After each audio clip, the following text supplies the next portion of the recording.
Le projet Norvège, en réalité, c'est un ensemble de choses, d'où le nom de projet. Ça inclut mon trek dans le nord de la Norvège, un court-métrage que j'aimerais faire pour documenter un petit peu tout ça et cette aventure, ce challenge, et une collecte de dons pour une ONG qui se trouve au Cambodge. Tout d'abord, c'est l'idée du court-métrage qui m'est venue, donc faire un court-métrage sur une randonnée qui soit vraiment un défi. Ensuite, il y a eu la question de la destination et c'est comme ça que j'en suis arrivée à sélectionner la Norvège.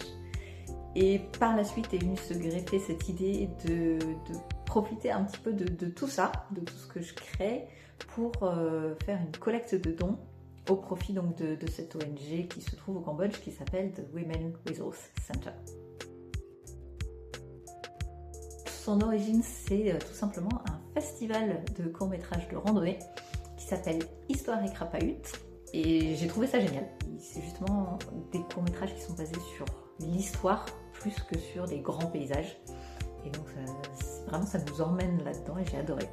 Seulement, j'ai constaté qu'il n'y avait aucune femme sur ces courts-métrages, donc il y en avait 5 sur la soirée. Et c'est de là qu'est venue l'idée où je me suis dit « Ah mais ouais, en fait moi je vais faire un court-métrage avec une femme ». Et donc, ça vaudra ce que ça vaudra, mais je le tente, je le soumettrai et on verra bien. Et donc c'est de là que tout est né. Alors c'est vrai qu'au départ, j'étais pas du tout spécialement partie sur la Norvège. Quand je suis sortie du cinéma avec cette idée de faire un court-métrage, je cherchais forcément quelque chose qui soit quand même un petit peu un défi, que ça suive une aventure. Et je partais plus sur la simple question de la longueur. Et j'avais en tête, pourquoi pas les Pyrénées ou traverser l'Espagne. Mais en fait, pour moi, c'était pas suffisant en termes d'aventure.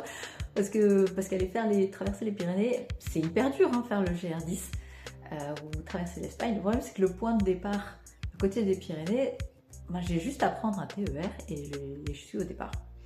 Et donc, il me manquait cette sensation d'aller vers l'aventure.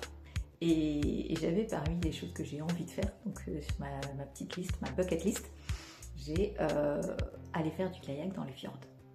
Et donc c'est parti de là. Donc j'ai commencé à chercher un petit peu ce qui se faisait là-bas et j'ai trouvé comme ça la Nordlandsroute, qui est donc dans la moitié nord de la Norvège.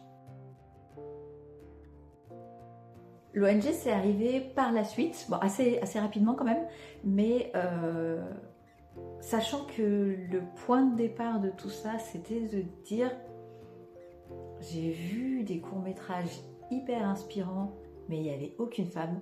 Donc le point de départ, c'est vraiment mettre en avant aussi des femmes et de pouvoir se dire il n'y a pas besoin d'être une grande aventurière ou une superstar. C'est quelque chose qui peut être facilement accessible et l'idée c'est on a tous besoin un petit peu de voir des choses qui nous inspirent et dans lesquelles on va se reconnaître, on va peut-être s'identifier. Et l'ONG en question, qui s'appelle donc, je l'ai dit, The Women Resource Center, qui est basée à Siem Reap, je la suis depuis un certain temps parce qu'en fait, lorsque j'ai fait mon volontariat au Cambodge en 2018 et 2019, parmi les étudiants que j'avais, il y avait une jeune fille qui s'appelle Mob et qui maintenant est diplômée et elle travaille pour cette ONG. Et c'est une ONG qui accompagne les femmes cambodgiennes, donc à Siem Reap et dans les villages alentours, pour les aider à vraiment s'émanciper.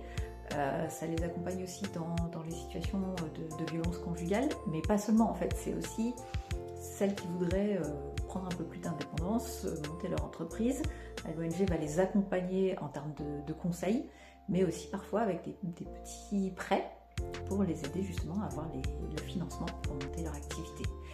Et donc je trouve que ça va très très bien avec cette envie vraiment de motiver les femmes à en faire plus et à montrer que les choses sont tout à fait possibles, que c'est pas réservé aux hommes, contrairement à l'impression que pouvait donner cette soirée de court-métrage.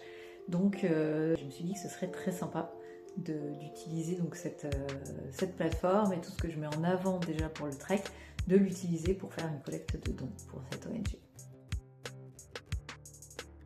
Déjà je veux certes faire un court-métrage qui va documenter l'aventure du trek, mais je pense que l'aventure en elle-même, elle commence dès la préparation. Ça, j'ai pas l'intention de l'inclure dans le film, parce que je suis pas sûre que ce serait hyper vivant et intéressant.